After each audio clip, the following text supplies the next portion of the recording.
Bienvenue sur Histoire de légende. Aujourd'hui je vais vous conter les légendes sur Vladimir Poutine. N'oubliez pas de liker et de vous abonner, c'est parti. La mère de Vladimir Poutine a failli être enterrée vivante. Considérée comme morte par les médecins, elle était sur le point d'être enterrée avec d'autres cadavres. Par chance, le père de Vladimir Poutine, un soldat de l'armée rouge, passait par là au même moment. Alors qu'il rentrait de l'hôpital où il avait été soigné pour une blessure de guerre, il reconnut les chaussures de son épouse. Refusant que sa femme soit enterrée dans la fosse commune, il a transporté son corps et s'est aussitôt rendu compte qu'elle était encore vivante. Sans tarder, il l'a amenée à l'hôpital pour qu'elle soit prise en charge et a été sauvée. Les parents de Vladimir Poutine sont décédés à la fin des années 1990. Poutine était déjà sanguin dès son plus jeune âge. Si jamais quelqu'un l'insultait de quelque manière que ce soit, Vladimir sautait immédiatement sur le gars, le griffait, le mordait, lui déchirait les yeux arrachés. Il faisait n'importe quoi pour que personne ne l'humilie de quelque manière que ce soit. Vladimir Poutine a failli devenir aviateur avant de faire du droit pour intégrer le KGB. C'est lui-même qui le dit dans une des rares interviews qu'il reste de lui avant sa présidence. J'avais très sérieusement envisagé d'entrer dans l'aviation, mais 1 an et demi avant le bac, j'ai trouvé ma vocation. Je suis allé observer le siège du KGB et mieux, je me suis présenté à l'accueil de la direction. Un homme m'a reçu. Il m'a écouté sans m'interrompre. Puis il m'a dit « Je vais t'expliquer comment ça se passe. On ne prend jamais des candidatures spontanées. On ne recrute qu'après le service militaire ou des études supérieures. » Je lui ai demandé quelles études, peu importe. Pas de préférence, le droit, compris.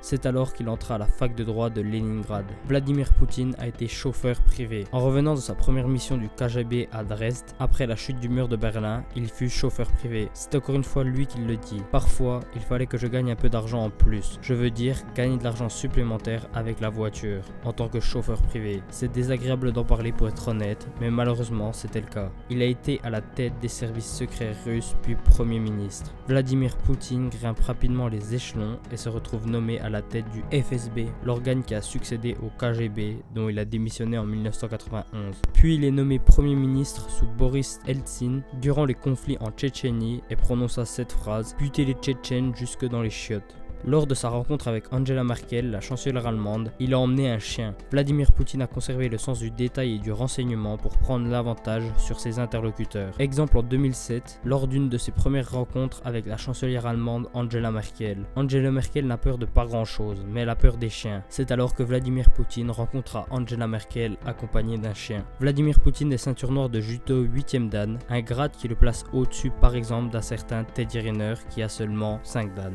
Il a fait entrer Dieu dans la constitution russe. Son projet de refonte de la constitution prévoyait également d'intégrer la mention de Dieu en mettant en avant la foi de Dieu des Russes comme critère d'unité au même titre que l'histoire millénaire. Le projet prévoyait d'inscrire un point sur l'unité russe, persévérant la mémoire des ancêtres qui nous ont transmis les idéaux et la foi de Dieu. Cela a été accepté par référendum en 2020.